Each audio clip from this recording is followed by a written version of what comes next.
sejahtera bagi kita semua. Kembali lagi dalam renungan harian kita. Mari kita memuji Tuhan dari Kidung Jemaat nomor 299, bersyukur kepada Tuhan.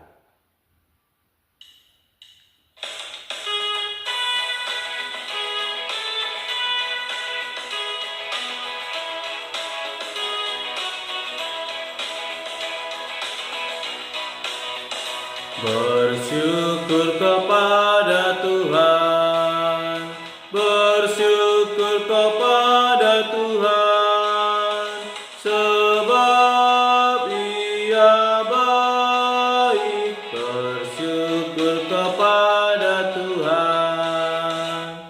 Amin. Mari Bapak Ibu kita membuka Alkitab kita dari kitab 2 Raja-Raja pasalnya yang kelima, yang ke-15 sampai dengan yang ke-27. Demikianlah firman Tuhan. Kemudian kembalilah ia dengan seluruh pasukannya kepada abdi Allah itu. Setelah sampai, tampillah ia ke depan Elisa dan berkata, "Sekarang aku tahu bahwa di seluruh bumi tidak ada Allah kecuali di Israel. Karena itu terimalah kiranya suatu pemberian dari hambamu ini."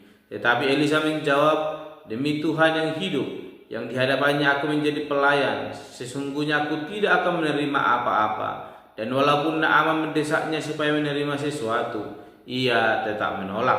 Akhirnya berkatalah Naaman, "Jikalau demikian, biarlah diberikan kepada hambamu ini tanah sebanyak muatan sepasang bagal, sebab hambamu ini tidak lagi akan mempersembahkan korban bakaran atau korban sembelihan kepada Allah lain kecuali kepada Tuhan. Dan kiranya Tuhan mengampuni hambamu ini dalam perkara yang berikut.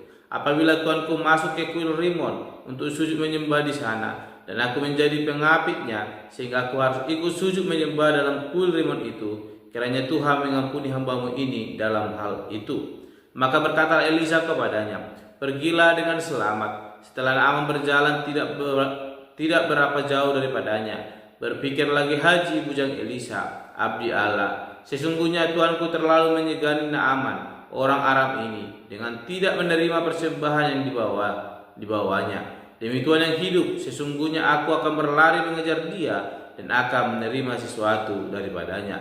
Lalu Gehazi mengejar Naaman dari belakang. Ketika Naaman melihat ada orang yang berlari-lari mengejarnya, turunlah ia dengan segera dari atas kereta untuk mendapatkan dia dan berkata, "Selamat." Jawabnya, "Selamat, Tuanku Elisa menyuruh aku mengatakan, baru saja datang kepadaku 2 orang muda dari pegunungan Efraim dari antara rombongan Nabi. Baiklah, berikan kepada mereka setalenta perak dan 2 potong pakaian." Naaman berkata, "Silakan, ambillah 2 talenta." Naaman mendesak dia dan membungkus 2 talenta perak dalam 2 pundi-pundi dan 2 potong pakaian, lalu memberikannya kepada 2 bujangnya. Mereka ini mengangkut semuanya di depan Gehazi. Setelah mereka sampai ke bukit, disambutnya dari tangan mereka, disimpannya di rumah, dan disuruhnya kedua orang itu pergi. Maka pergilah mereka. Baru saja Gehazi masuk dan tampil ke depan tuannya. Berkatalah Elisa kepadanya, "Dari mana, Gehazi?" Jawabnya, "Hambamu ini tidak pergi kemana-mana." Tetapi kata Elisa kepadanya, "Bukankah hatiku ikut pergi ketika orang itu turun dari atas keretanya mendapatkan engkau? Maka sekarang engkau telah menerima perak dan dengan itu dapat memperoleh kebun zaitun, kebun anggur, kambing domba, lembu sapi, budak laki-laki dan budak perempuan. Tetapi penyakit kusta Naaman akan melekat kepadamu dan kepada anak cucumu untuk selama-lamanya." Maka keluar lagi Gehazi dari depannya dengan kena kusta putih seperti salju. Amin. Bapak Ibu saudara terkasih dalam nama Tuhan Yesus Kristus, saat ini kita akan merenungkan firman Tuhan dengan tema kekuatan anugerah Allah. Sekali lagi, kekuatan anugerah Allah. Berbicara tentang anugerah Allah kepada Naaman sangatlah luar biasa. Ia tidak sekedar mengalami mujizat penyembuhan, namun ia pun mengalami anugerah yang berdampak terus bagi kelanjutan sejarah hidupnya.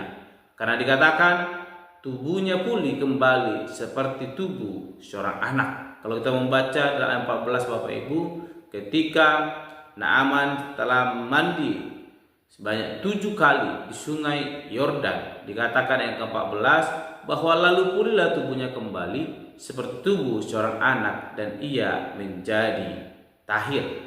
Bapak Ibu saudara terkasih dalam nama Tuhan Yesus Kristus, itu merupakan penggambaran dari anugerah Allah yang mengampuni dan mengubah hidup seseorang.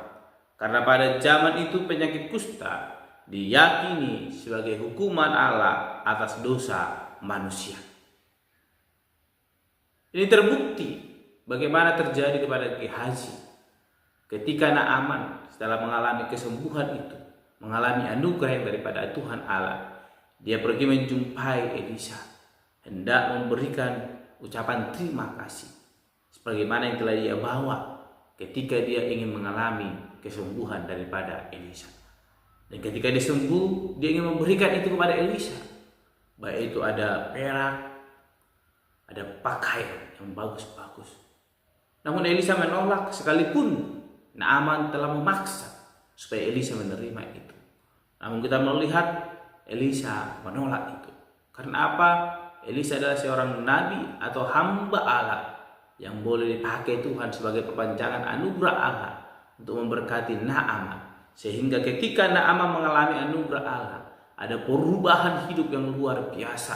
Kita melihat bagaimana pernyataan yang disampaikan oleh Naaman. Dikatakan di ayatnya yang ke-17. Akhirnya berkatalah Naaman, "Jikalau demikian, biarlah diberikan kepada hambamu ini tanah sebanyak muatan sepasang bagal. Sebab hambamu ini tidak lagi akan mempersembahkan korban bakaran atau korban sembelihan kepada Allah lain, kecuali kepada Tuhan." Di ayat ke-16 ada pengakuan juga bahwa ayat yang ke-15, "Sekarang aku tahu bahwa di seluruh bumi tidak ada Allah kecuali di Israel. Karena itu terimalah kiranya suatu pemberian dari hambamu ini." Bapak Ibu yang terkasih dalam nama Tuhan Yesus Kristus, Naaman yang tidak mengenal siapa Allah, namun ketika dia mengalami penyakit kusta, dia mendengar dari hamba yang melayani istrinya, seorang perempuan yang dibawa dari Israel untuk menjadi pelayan bagi istri Naaman, memberitahu bahwa ada seorang nabi yang dapat menyembuhkan Naaman dari sakit penyakitnya, yaitu penyakit kusta. Dan mendengar itu, dia ingin mengalami kesembuhan dan dia pergi menemui Naaman. Dan ketika dia mengalami kesembuhan, Bapak Ibu terkasih dalam nama Tuhan Yesus Kristus, ada sebuah perubahan hidup yang luar biasa. Dia mengakui bahwa tidak ada Allah lain selain Allah Israel. Dan dia berkata bahwa dia tidak akan memberikan persembahan selain kepada Tuhan, yaitu Allah Israel. Dan sebagai seorang panglima yang dia harus menemani raja di mana dia berkebangsaan, dia tahu bahwa dia harus turut serta dalam setiap aktivitas kegiatan raja, yang sekalipun itu bertentangan dengan kehendak Allah. Sehingga ayat ke-18 dia berkata, "Dan kiranya Tuhan mengampuni hambamu ini dalam perkara yang berikut. Apabila Tuanku masuk ke kuil Rimon untuk sujud menyembah di sana, dan aku menjadi pengabditnya, sehingga aku harus ikut sujud menyembah dalam kuil Rimon itu, kiranya Tuhan mengampuni hambamu ini dalam hal itu." Ada suatu kesadaran yang luar biasa dimiliki oleh Naaman. Dia tahu bahwa Allah tidak menghendaki hal demikian, namun sebagai orang yang harus ikut perintah raja, dia tidak mau mendukakan hati Tuhan. Sehingga dia berkata, dia hanya masuk namun tidak mengimani. Perubahan hidup yang luar biasa. Naaman hidup di dalam iman orang Israel yang sungguh percaya kepada Tuhan. Dan bila kiranya apa yang dialami oleh Naaman itu boleh terjadi dalam hidup kita, sehingga kita boleh hidup dengan iman yang sungguh luar biasa.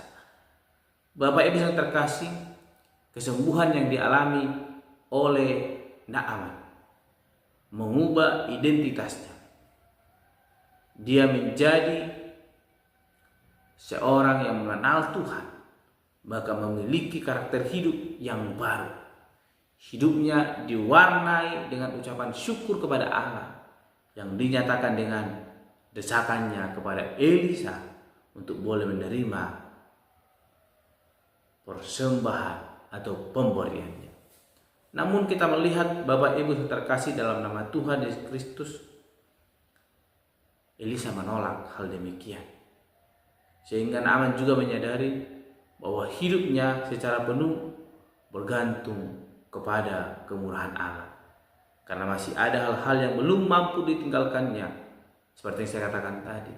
Sehingga dia harus mengakuinya di hadapan Tuhan. Ada perbedaan hidup yang boleh kita lihat di tengah-tengah kehidupan Naaman, bahkan hamba atau pelayan daripada Elisa. Naaman telah mengalami anugerah Allah, sedangkan Gehazi belum. Sehingga ketika Naaman pulang, Gehazi mengetahui bahwa Elisa tidak menerima pemberian Naaman. Dia pergi menemui Naaman dengan berkata berbohong, sehingga ada situasi hidup yang berbeda.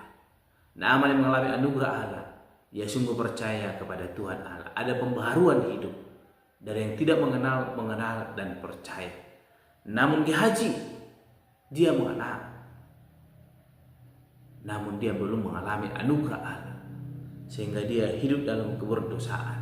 Kita melihat di ayatnya yang ke-27 bahwa dengan sikap yang tidak jujur yang dimiliki oleh Gehazi, dia harus mengalami penderitaan sampai kepada anak cucunya.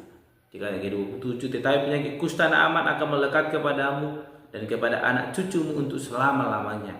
Maka keluarlah Gehazi dari depannya dengan kena kusta putih seperti salju. Mari Bapak Ibu kita belajar dari kehidupan Naaman. Naaman yang mengalami anugerah Allah, mengalami pembaharuan hidup, sungguh percaya kepada Tuhan Allah. Kita belajar dari Naaman. Mari kita yakin lakukan kehendak Allah, maka anugerah Allah akan melingkupi hidup kita. Dan melalui anugerah itu kita mengalami pembaharuan hidup di hadapan Tuhan Allah. Bukan seperti Gehazi, sekalipun dia telah bersama dengan Elisa dan dia menjadi perpanjangan mulut Elisa atau tangan Elisa untuk menyampaikan kehendak Allah kepada Naaman. Namun dia tidak mengalami anugerah itu, sehingga dia tidak mengalami pembaharuan hidup. Oleh karena itu, alami anugerah Allah, maka kita akan mengalami pembaharuan hidup yang senantiasa terus memberkati hidup kita. Amin. Mari kita berdoa. Bapa Surgawi, kami kembali bersyukur kepadamu buat anugerah-Mu, pemeliharaanmu dalam hidup kami. Terima kasih Tuhan sebab Engkau Allah yang luar biasa.